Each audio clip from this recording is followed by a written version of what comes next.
One of the biggest stocks in the world just suffered a sell-off that was larger than it has in over 3 years. On top of that, the Nasdaq just entered into the correction zone, the first time since 2022. And Facebook say that ad spending is down.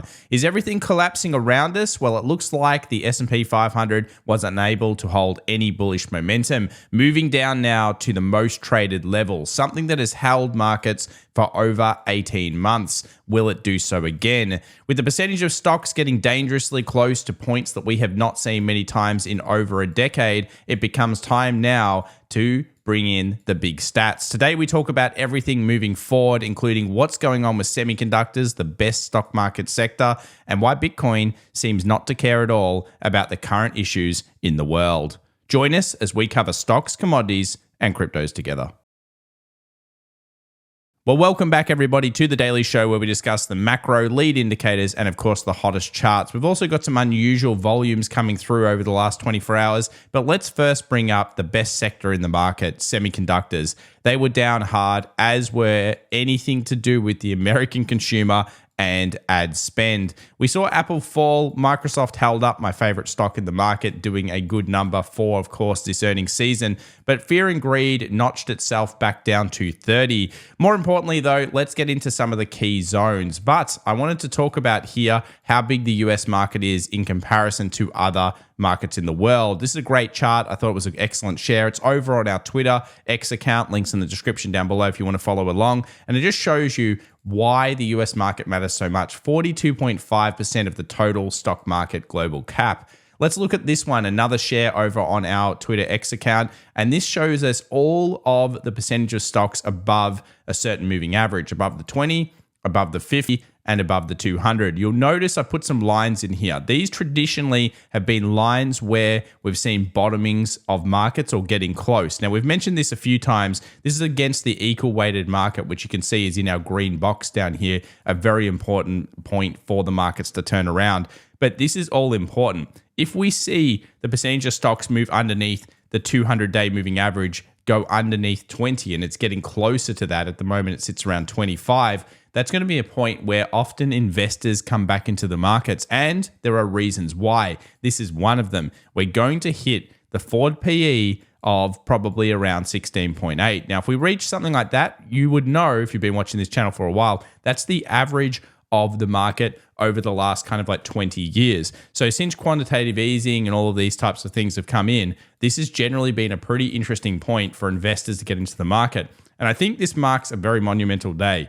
It shows you that if you're patient, if you have the ability to hold on the sidelines sometimes, you will be able to get into the market at better prices. We're sitting at 17.3, but I would say that's actually sitting at about 17.2 as it hasn't realistically been updated perfectly yet. So we're getting down into points that we have not had for quite some time. And it just shows you that the markets often do rebound to these kind of average points.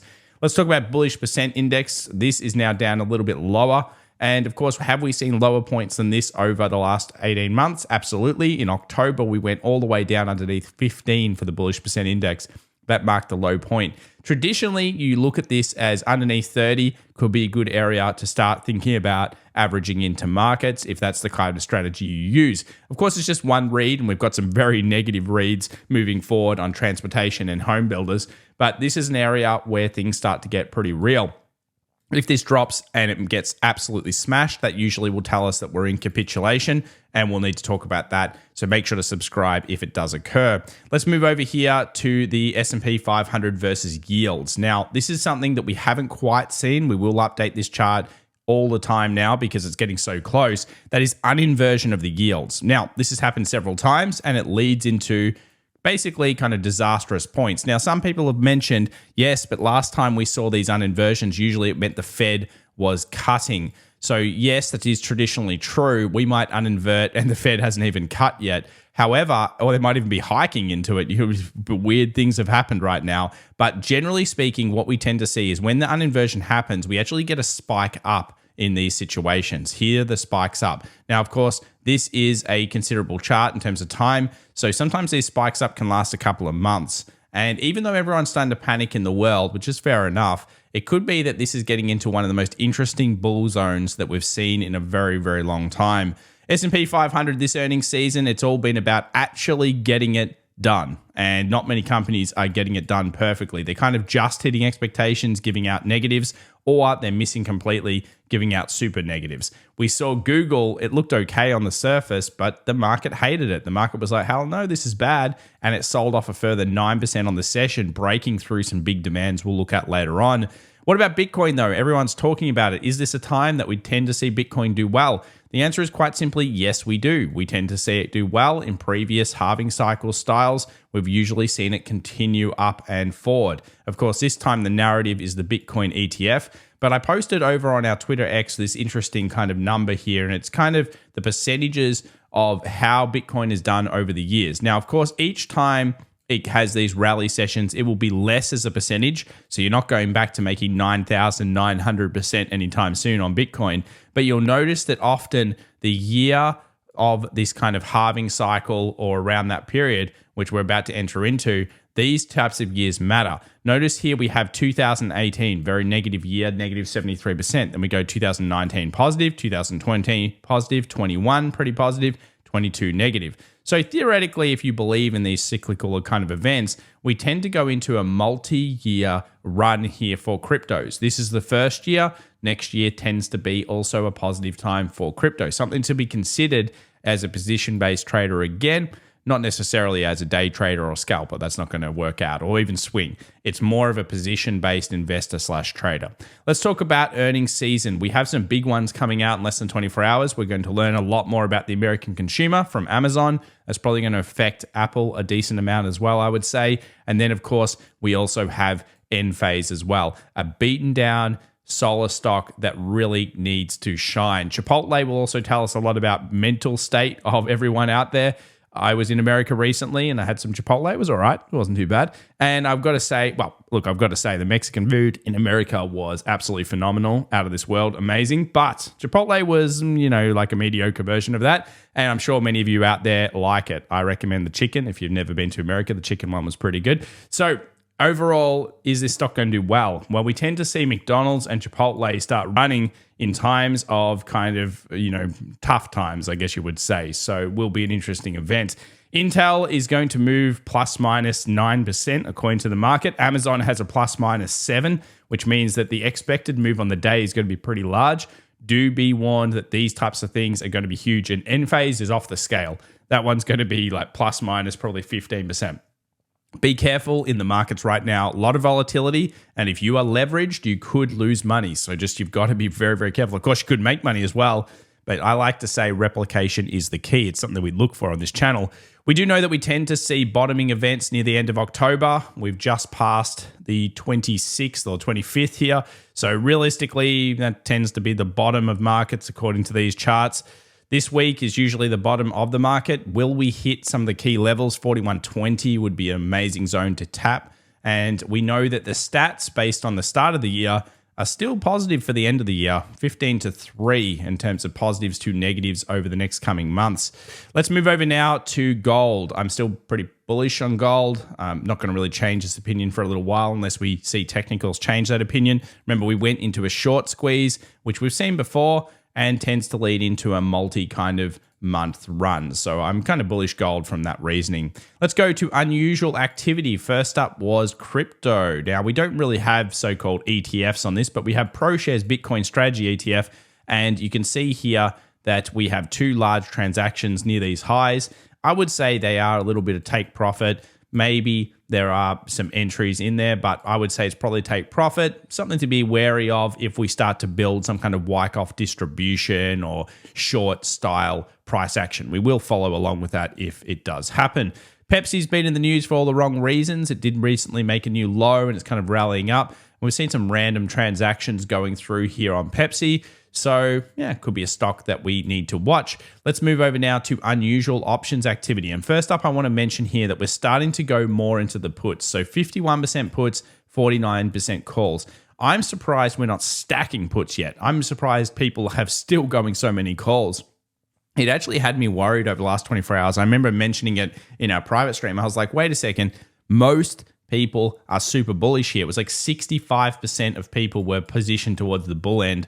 And yeah, that made me kind of go, oh, wow, this may not hold up. We talked about some key levels. We'll mention it again today. So you can kind of see where things went really wrong in this market and why you might have been able to predict that again in the future. 43 million on the options side, so a lot there. 39 standard average. We know this is a big deal. And of course, percentage of relative day 90-day volume averages were still huge. I mean, these Russell 2000 puts every single day, it's like a 4-to-1 put to call. We are seeing 2.46 times average volume. This is very interesting. Again, puts are stacking everywhere. That's fine for now. We'll look for price action. But when the squeeze comes back in against the Russell, it's going to be significant. And we will be waiting and watching on this type of thing. That's what we want to be seeing here. Make sure to subscribe if you're interested in that type of content, because I'm pretty sure it'll come at some stage. Let's move over here to Zoom. Look at this 3.17 times volume and lots of weird hyper stocks showing us tons of volume. 3.3, of course, on things like Google. Expected more calls than puts. Well, we all know they didn't win out. Of course, the put side was very, very aggressive and it smashed it round. And that was on pretty much most of the stocks. They were all down really across the board.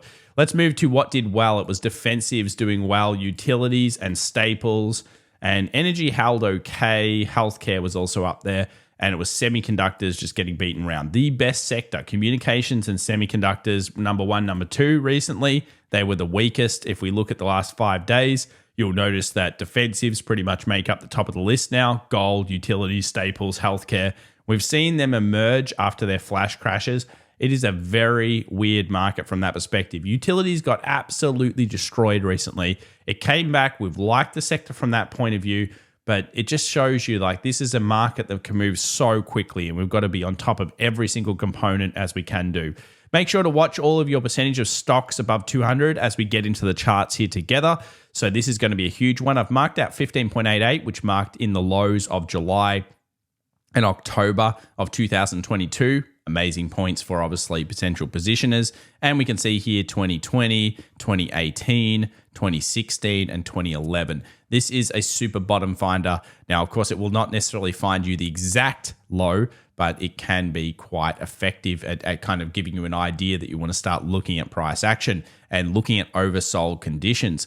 US 2-year to 10-year has not crossed down below this level here. Set alerts underneath 1%. It's a big deal. We know that tends to cross the market. And of course, Ackman here on Treasuries making a lot of a splash with the amount of shorts I believe he closed up. Overall, we have huge volumes. They are looking towards the long side, in my opinion, around this zone. However, we have absolutely no technical real reason to be super bullish this. You could argue that this is like a little buy with stops below here. I don't know whether it'll hold. The thing about treasuries, I've always said on this channel, is it's not really a trade. It's more of an investment or position philosophy. That's the problem with treasuries. A lot of people try to trade them like a stock. They get slaughtered. Bonds market is tough. That's what tends to happen. Let's move over to copper. It's still holding up, which is surprising considering what's going on with the markets. And of course, we have here equal weighted market is breaking down. Not good, but we will set alerts now above this, because if we get that, then things are starting to look a lot healthier. This is a new low. Of course, all bears on board at this stage. Do I want to enter into bear positions here? Not really. If you did enter the last 24 hours or the 2 days before and you entered around the supplies we'll look at in the S&P, congrats for holding through it. However, I think we're getting very, very close, within 50 points of some serious zones. S&P versus the Fed injections and central bank injections, we're seeing them stabilize at this point. Wait for the updated weekly report, which we'll have this weekend. That'll show us a lot about what they're doing. And Dow Jones Transportation Average came into some critical demand zones. So, of course, this is an area where we usually expect buyers to recommit to something like this, and it is getting smashed. This was kind of an early teller that maybe this was not a healthy recovery or healthy pickup. Same thing with home builders. Absolutely falling off. I need to see these things stabilize. This is so bad for the market to see those down. The dollar index is floating around that resistance area.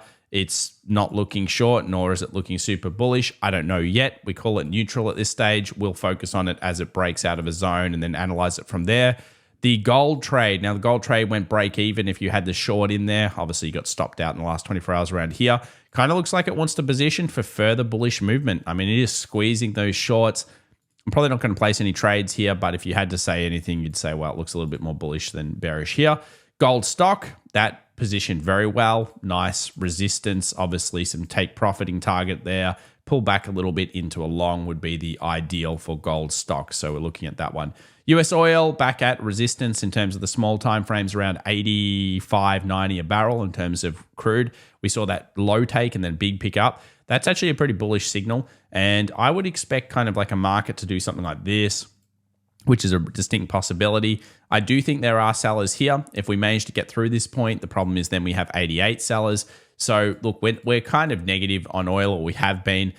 That really hasn't changed, but I can see down here like that's a buyer that came in for the short term. So that was a pretty nice switch if you managed to get hold of it. It took a little while to set up. We were talking about this in our private stream as well. And I said, oh, not yet. But after you saw this, when it broke through here, you would have been able to most likely get on board that kind of trap that was set. And that's why you say patience, react, don't predict. Once you see the trap, then you trade. Apple, pretty disappointing. No movement. It went down. It didn't go up. And obviously, we're looking for this thing to show us that we're moving around to the right side. So basically, that's what we're going to do. We're going to look for it to move to the right sides. And that's going to be a 175. If that happens, we're probably in good times for the stocks and we're seeing that recovery. If we go over to Google, absolutely blew through this demand zone here. And this is an area where we've usually going to expect buys. Most people would have. It just fell 9%. As I mentioned, buy the dip is not necessarily a great strategy. Instead, we want to buy the V or buy the recovery. There are no recovery signs yet. Could we move down to 120? Certainly a distinct possibility based on the markets right now. If that happens, is that a good level? Yes. Do we see reaction? We'll update you when it happens. Semiconductors broke to a new low. A lot of gap fill here. When we're talking about 129, this is a pretty significant drop in terms of percentage. We'd be looking at around 6.76% more. So that's pretty bad. Nvidia, if we look at this one, the head and shoulders known throughout the world, still holding. So it's other semiconductor stocks that are weaker than the best one. And that makes sense. So it's still holding up. No breakdown just yet on that. We'll be watching it closely. US 2000, really bad. As you can see here, market is absolutely tanked on the US 2000. It's coming up to our alert level. I would expect it to get down here at this stage because it closed on its low. So then sells off after hours. Futures probably down. Then it moves maybe up from there. We'll be watching this one very closely. This is pretty scary what's happening on the US 2000. I mean, we're basically seeing a significant weakness in companies that are probably zombies that can't afford to refinance. And we'll talk more about that moving forward. Aussie market, not good. New low. Obviously, it's all down to the US 500 for this one right now. I think we can mark out 6,900 plus as being a key zone. This one's been a little bit tough. I mean, obviously around here would usually be a positional buyer, but no really excellent trades there. German market holding up better after breaking through that trend line, and it's still holding a zone where you could see buyers presenting. CQQ, no updates for that, just sitting at the lows. Qs themselves back down on the trend line, so you can see here a significant level for the Qs. So a significant zone for them, and obviously a significant demand zone as well. But it always comes back to the US 500. So let's just quickly look at that. NASDAQ, you can see the lows here. Futures obviously has dropped into that area that I would have expected.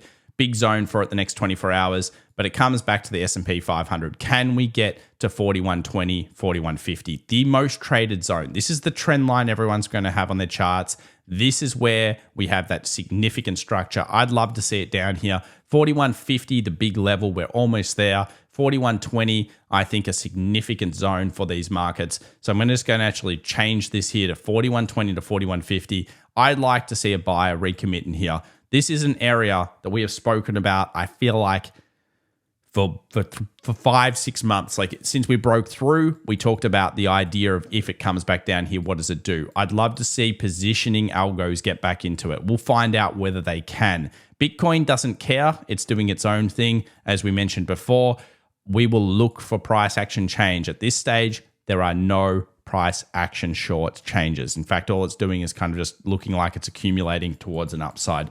We'll keep watching this one and we'll update you if we see any movements. Ethereum obviously hit one of those targets we talked about, which is the 1850. And of course, at this stage, we're not sure it's going to sell or what it's even wanting to do it just yet. But we'll be watching both of those together. For the news ahead, we still have some big days. Thursday, of course, we have advanced GDP coming out, expected to be pretty strong. And then we've got core PCE price index and revised UOM consumer sentiment. Thanks so much for watching. If you enjoy this shows like this, make sure to subscribe, smash that like button, guys. Put some comments down below. Let's guess the S&P. We will see your key levels when we do a poll later on today. So watch out for that. Bye for now.